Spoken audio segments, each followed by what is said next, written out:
Assalamualaikum warahmatullahi wabarakatuh. Hari ini hari Rabu. Hari apa nih?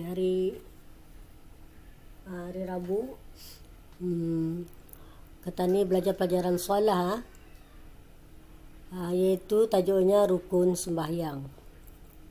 Oke, kita nih lihat sana. Rukun sembahyang ini kamu sudah pelajari dalam darjah 4. Cuma kita nih mengingati lagi, menguatkan lagi rukun sembahyang katanya itu supaya indah bertinggalan, supaya lurus, indah salah. Oke, yang pertama ialah niat. Yang kedua ialah berdiri betul. Yang ketiga ialah takbiratul ihram. Yang keempat membaca suratul Fatihah. Yang kelima rukuk serta tamakninah. Yang keenam i'tidal serta tamakninah. Yang ketujuh sujud serta tamakninah. Yang ke-8 duduk di antara dua sujud serta tamakninah. Yang ke-9 membaca tahiyat akhir. Yang ke-10 duduk membaca tahiyat akhir. Yang ke-11 membaca selawat ke atas Nabi pada tahiyat akhir. Yang ke-12 memberi salam. Dan yang ke-13 ialah tertib, tersusun. Jadinya rukun sembahyang semuanya ada 13 perkara. Ya. Oke, kita ini teruskan yang pertama dulu. Rukun yang pertama itu niat. Apa itu arti niat? Niat ialah gerak dalam hati dengan sengaja, yakni lintasan hati untuk menunaikan sembahyang dan disertakan dengan perbuatannya sekali.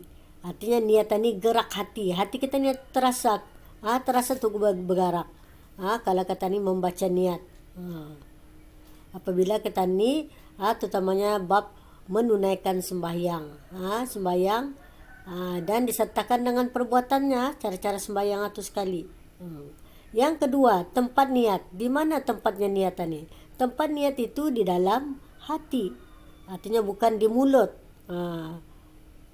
Dalam hati. Kalau dalam hati, artinya tidak ada orang mendengar lah tu. Hati tani saja yang bergerak-gerak. Sunat niat dilafazkan dengan lidah supaya dapat menolong hati. Kita ni boleh membacakan dengan menggunakan lafaz dengan lidah untuk menolong hati supaya hati tadi itu lurus membaca niat itu. Indah salah. Dan lafaz yang disebut oleh mulut itu bukanlah dikatakan sebagai niat. Yang ketiga, niat wajib disertakan semasa takbiratul ihram. Masa tadi Allah, dalam Allah tu perjalanan bunyi panjang atau Allah, niatkan dia. Saja ku sembahyang fardu zuhur 4 rakaat tunai kerana Allah Ta'ala akbar. Okay, Yang keempat, perkara yang wajib dalam niat sembahyang fardu ada 3. Dalam niat sembahyang fardu usalli fardhu zuhri 4 rakaatin ada nilai ta'ala tu ada 3. Di dalamnya, 3 perkara di dalamnya. Yang pertama, qasad. Apa arti qasad? Qasad ialah gerak hati untuk melakukan sesuatu dengan sengaja. Misalnya usalli. Usalli ini tadi dinamakan qasad. Sahaja aku sembahyang. Ini dinamakan qasad. Ingat ya, usalli itu dinamakan qasad. Perkara wajib dalam niat sembahyang fardu. Yang kedua titik, ta'arud. Ta'arud ialah menjelaskan sembahyang sama ada fardu. Misalnya usalli farada. Sahaja aku sembahyang fardu. Artinya ta'arud ini khusus bagi niat sembahyang fardu sahaja. Bukan sunat. Sunat indah ni. Ta'arud khusus bagi sembahyang fardu sahaja. Contohnya sini misalnya usalli farada. Sahaja aku sembahyang fardu. Itu perkara wajib yang kedua dalam niat sembahyang fardu. Yang ketiga, ta'yin. Apa arti ta'yin? Ta'yin ialah menentukan nama sembahyang. Sembahyang zuhur kah? Sembahyang asar kah? Sembahyang maghrib kah? Sembahyang isya kah? Atau sembahyang subuh. Ta'yin ini nama sembahyang. Misalnya sana usalli fardas subhi. sahaja aku sembahyang fardu subuh. Artinya perkara yang wajib dalam niat sembahyang fardu itu ada 3 ni. Indah boleh kamu tinggalkan. Ya wajib. Perkara wajib. Artinya mesti ada nih dalam niatan ni. Usalli fardal zuhri, usalli fardal asri, usalli fardal maghribi, usalli fardal ansyai, usalli fardal subahi. Ya, faham tak? Okey. Perkara yang wajib dalam niat sembahyang fardu ada 3 ni yang tadi cikgu terangkan. Qasad, usalli, ta'arud, farda, ta'yin, subuhi. Nama sembahyang. Contoh niat sembahyang fardu sempurna ialah, lihat sana, ada warna, ikut warnanya ni. Qasad biru, ta'arud merah, ta'yin hijau. Lihat sini. Usalli, tu usalli. Farda, ta'arud. As-subhi, ta'yin. Rakataini adaan lillahi ta'ala, Allahu Akbar, sahaja aku sembahyang fardu subuh. Saja aku sembahyang fardu subuh, 2 rakaat tunai kerana Allah Ta'ala. Okay, faham tak? Okay. Ini ada beberapa perkara berkenaan dengan niat. Niat. Satu, sembahyang tunai dengan niat qada, atau sebaliknya sah dengan 2 sebab. Yaitu 1 titik, ketika dalam keuzuran. Misalnya ialah pada sangkanya zan. Zan ini 75% over 100. Artinya kepercayaannya tu lebih tinggi, 75%. Waktu telah habis.